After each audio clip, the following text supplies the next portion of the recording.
जी, अस्सलाम वालेकुम। डेंगू के बारे में हमारे पहले भी 1-2 लेक्चर्स मौजूद हैं। आज एक और कर देते हैं क्योंकि आजकल डेंगू की आउटब्रेक है। हर तरफ डेंगू वायरस फीवर के patients they are pouring in. तो हमने सोचा कि इसके ऊपर थोड़ा-सा करंट सिनेरियो के हवाले से इसके ऊपर बात की जाए। डेंगू जो है वो एक वायरस का नाम है, डेंगू वायरस उसका नाम है, डेंगू वायरस। और ये मच्छर के ज़रिए फैलता है। मच्छर का नाम ईडीज़ है, ईडीज़ इजिप्टिस इसको कहते हैं। इसका जो मच्छर का हैबिटेट है वो ट्रॉपिकल और सब ट्रॉपिकल एरियाज़ हैं, यानी कि जहाँ पे मौसम थोड़ा-सा गर्म रहता है और मोतदल रहता है, जहाँ पे मच्छरों की बहुतात होती है, जहाँ पे बारिशें वगैरह होती रहती हैं।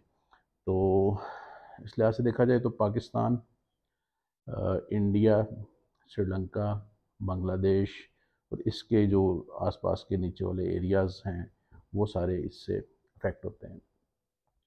तो इस वक्त बांग्लादेश में बड़ी सीवियर आउटब्रेक फैली हुई है और पाकिस्तान के अंदर भी डेफिनेटली है, और इंडिया और श्रीलंका, श्रीलंका में तो तरह साल रहता है ये।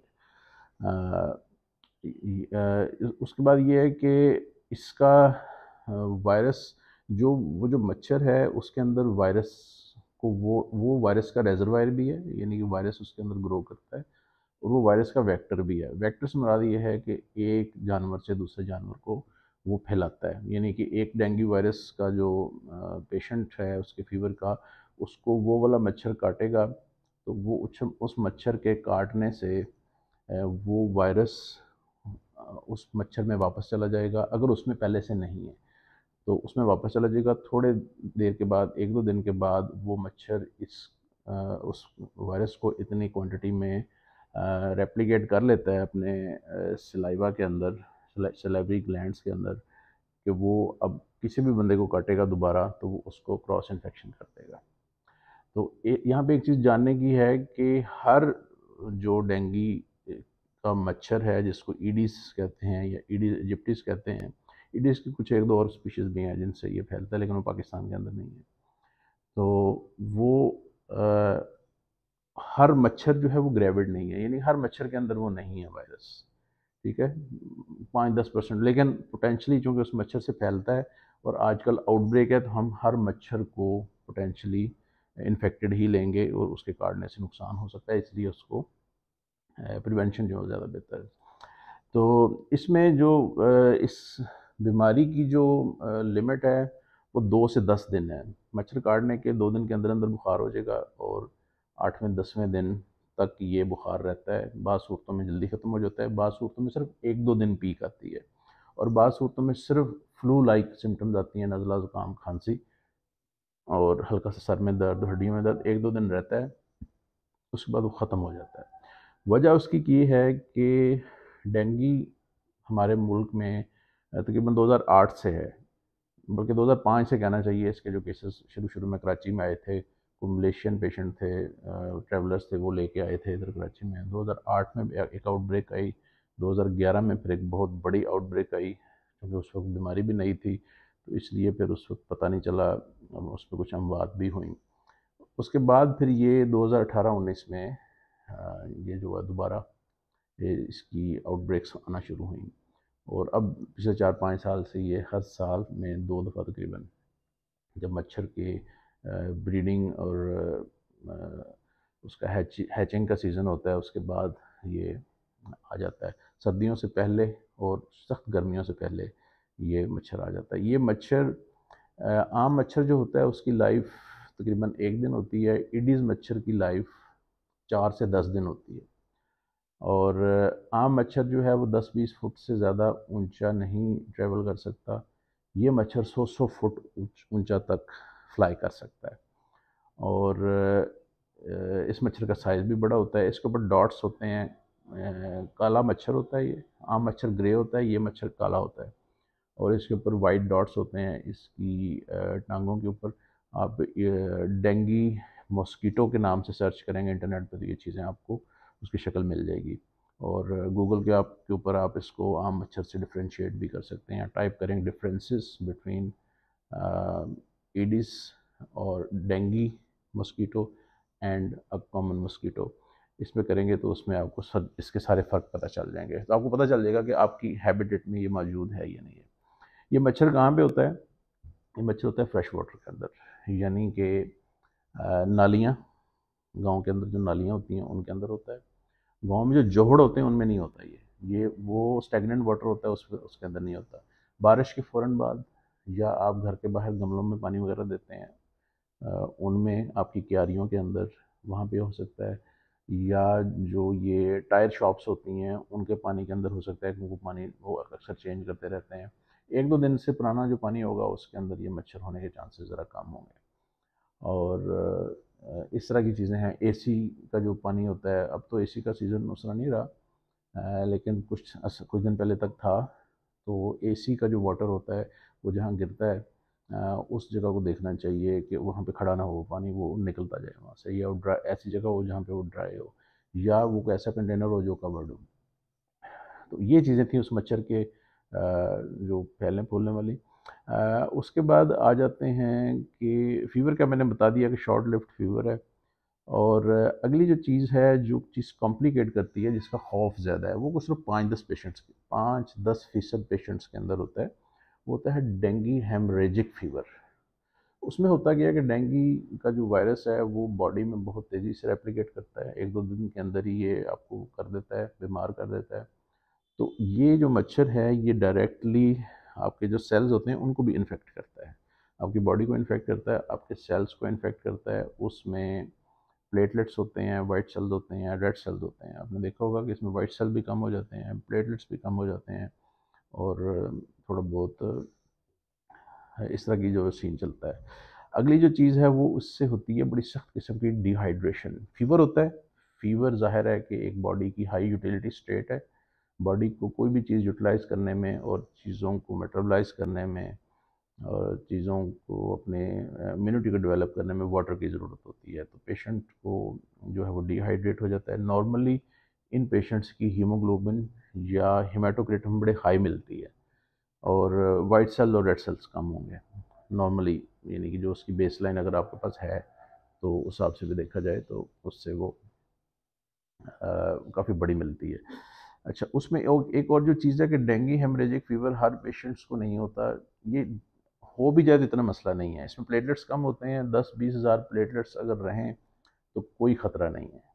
पेशेंट को कोई ख़तरा नहीं है प्लेटलेट्स के 10-20 हज़ार तक जाने में, क्योंकि ये 3-4 दिन की गेम होती है। 3-4 दिन में आप एंटीपायरेटिक और वाटर इनटेक अच्छी करके या आईवी फ्लूइड्स दे के, पैनाडोल वगैरह और इस टाइप की जो बुखार वाली दवाइयाँ हैं वो दे के, और अगर कोई सेकेंडरी इन्फेक्शन आपको मिल रही है, जैसे कि सोर थ्रोट है या कोई पेट में दर्द है, उसको ट्रीट करके आप 3-4 दिन का टाइम होता है उसको गुजार सकते हैं। उसके बाद फिर पेशेंट कम्प्लीटली रिकवर कर जाता है। ख़तरा उन लोगों के लिए होता है जिनको ऑलरेडी को लिवर डिजीज़ हो, क्योंकि बेसिकली हीमोडायनामिक डिसऑर्डर है ये आपके ब्लड वेसल्स को इफ़ेक्ट करता है, कैपिलरीज को इफ़ेक्ट करता है, उनको तोड़ता है, आपका फ्लूइड बॉडी के बाहर निकाल लेता है। आई मीन जो ब्लड वेसल्स से फ्लूइड को बाहर निकाल के तो आपके टिश्यू में आ जाता है, सोज पड़ जाती है, सोजन हो जाती है जिस्म के अंदर। और जिनको और लिवर आपका ऐसी एक चीज़ है जो कि ऐसे आपके जिस्म के अंदर प्रोटीन्स बनाता है, जैसे कि एल्ब्यूमिन है, जो कि आपकी बॉडी के अंदर वाटर को रिटेन करती है। तो अगर लिवर डिजीज़ मौजूद है तो उस वक्त डेंगू थोड़ा सा ख़तरा दे सकता है। और अगर किडनी डिजीज़ है, क्योंकि किडनी भी आपकी बॉडी के अंदर बड़ा एक्टिवली फ्लूइड्स को बैलेंस करने में मौजूद होता है, फ्लूइड्स को निकालने में, एडीमा को सेटल करने में, सोजन को सेटल करने में किडनी का बहुत रोल होता है।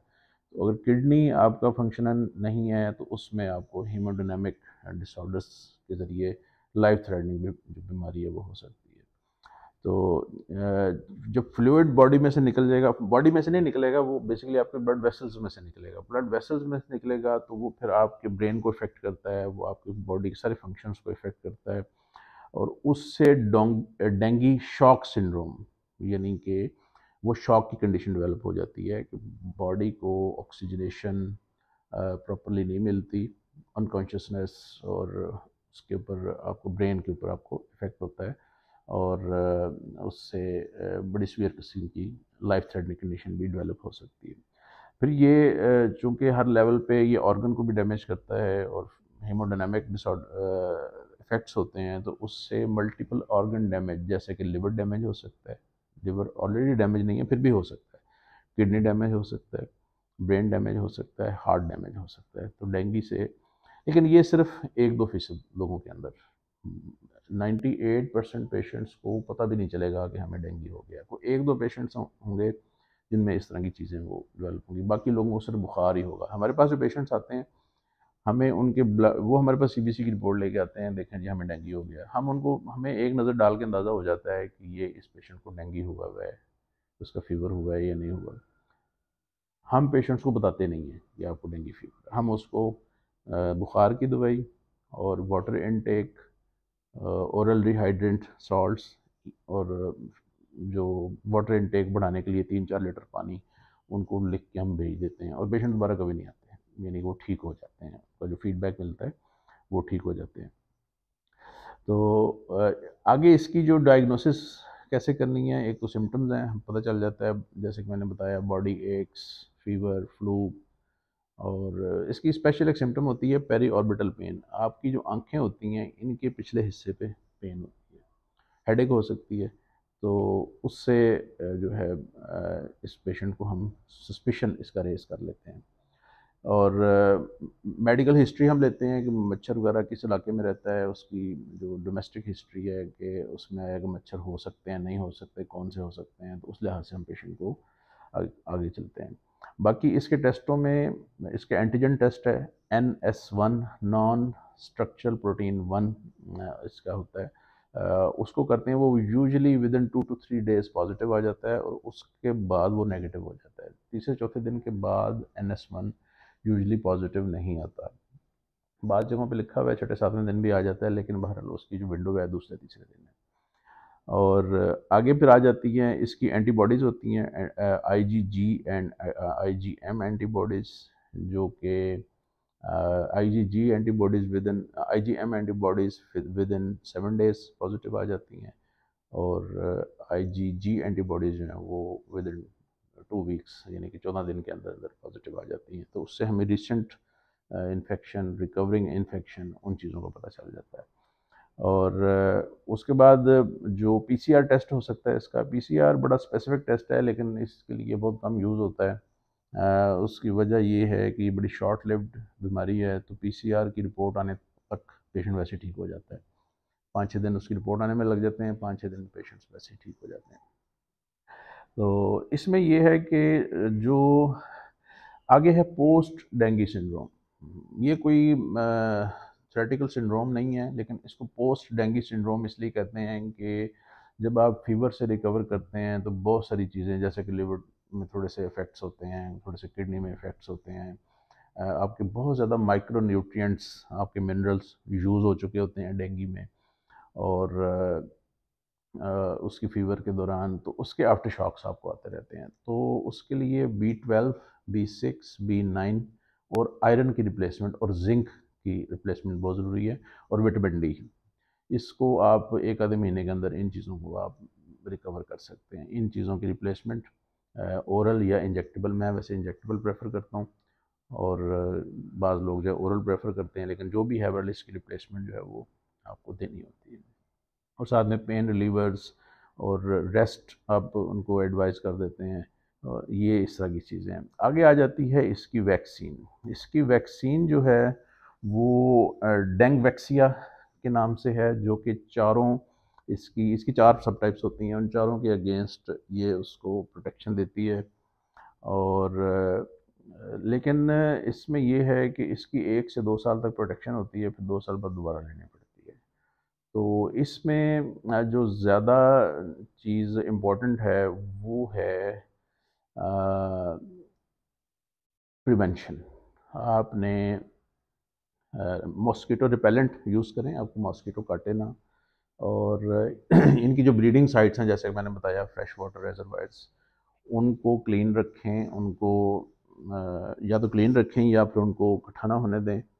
और इसमें पूरी कम्युनिटी, ज़ाहिर है कि एक घर जो है वो इसमें इसके लिए नहीं कर सकता, कंट्रीब्यूट नहीं कर सकता उसका कोई फ़ायदा नहीं होगा। पूरी कम्युनिटी को एज अ होल सामने आना पड़ता है। अपने आसपास हर बंदा अपने घर को साफ़ रखेगा तो ज़ाहिर है कि फिर उसके हमसाए भी महफूज रहेंगे, वो खुद भी महफूज रहेगा। ज़ाहिर है मैं अपने घर को साफ़ रख लूँगा तो मेरे घर वाले, अगर साथ वाले घर वाले अगर उसको साफ़ नहीं रखेंगे तो उनके घर से मच्छर उड़ के तो फिर मेरे घर में भी आ सकते हैं, और मेरे घर से उड़ के उनके घर में आ सकते हैं। तो ये है सारा डेंगू का एक शॉर्ट सा रिव्यू था। बाकी अगर अगर किसी के क्वेश्चंस हैं तो इसको हम कमेंट सेक्शन में आंसर कर देंगे। कुछ लोग वीडियो के हवाले से करते हैं कि उर्दू में या होती है, तो कुछ श्रीलंकन हमारे व्यूअर्स हैं, या कुछ बांग्लादेश के, या कुछ पठान पश्तो बोलने वाले व्यूअर्स हैं, कुछ फ़ारसी के हैं, कुछ ईरानियन हैं। तो वो कहते हैं कि आपकी हमें बात समझ में नहीं आती। इशू ये है कि ज़ाहिर है कि मैं जिस कम्युनिटी में रहता हूँ, मैंने तो ज़ाहिर है कि उन्हीं के हवाले से उन पेशेंट्स को एजुकेट करना होता है। लेकिन बात उनकी भी ठीक है, हम एक सोशल मीडिया के ऊपर हैं, और सोशल मीडिया में हर बंदा जो भी इस पे बैठा हुआ है यूट्यूब पे या फेसबुक पे, वो प्रॉपर्टी है पूरी दुनिया की। तो उसमें सॉफ्टवेयर्स बहुत सारे मिल जाते हैं जो कि वीडियो को कन्वर्ट कर देते हैं, आपकी वीडियो को ऑडियो में कन्वर्ट कर देते हैं, उसकी लैंग्वेज कन्वर्ट कर देते हैं, उसको टेक्स्ट में कन्वर्ट कर देते हैं। तो वो सॉफ्टवेयर यूज़ किए जा सकते हैं। मुझे कल ही किसी ने ट्विटर पे एक टैग किया, वो सॉफ्टवेयर तो मुझे ज़हन में नहीं रहा, लेकिन ज़ाहिर है कि आप गूगल पे सर्च करेंगे तो आपको हर चीज़ मिल जाएगी। जैसे कि आप डेंगू को सर्च किया है तो ऐसे उसको भी सर्च करेंगे तो मिल जाएगी। तो उसमें वीडियो और ऑडियो की कन्वर्शन भी हो जाती है विद वॉइस। तो ये था अब तक का सारा सूरत हाल। Thank you very much. अल्लाह हाफ़िज़।